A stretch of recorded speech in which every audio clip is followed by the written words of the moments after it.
We were actually looking at purchasing a vending machine from like Sam's Club or something. The DECA Direct came out with Spirit Box highlighted, and it was like, oh my gosh, this looks like it's the answer to our prayers. When we continued to explore other options, it kept coming back to the supports from Spirit Box to have vending services in our building, the curriculum attachment to it, the ties to DECA, being a stakeholder in DECA. For us, it was kind of a no-brainer. We were a hobby business when we were just our brick and mortar school-based enterprise. The minute we installed that Spirit Box, we became a small business.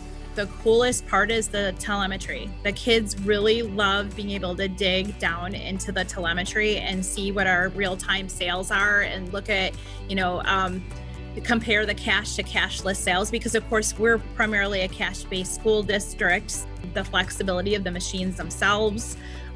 We can pretty much do what we want. I use my Spirit Box as a crude ATM. We put a DECA pin in it with cash, and so it'll drop out of the coil, and we charge a convenience fee just like an ATM would.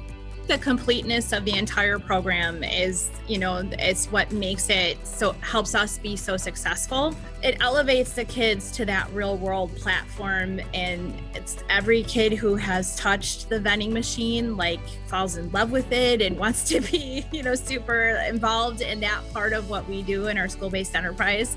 It serves our community really, really well. Especially for being so small. It's kind of like when there's a need, and my immediate thought is, well, could Spirit Box fix this? It's been a lifesaver in a lot of different situations.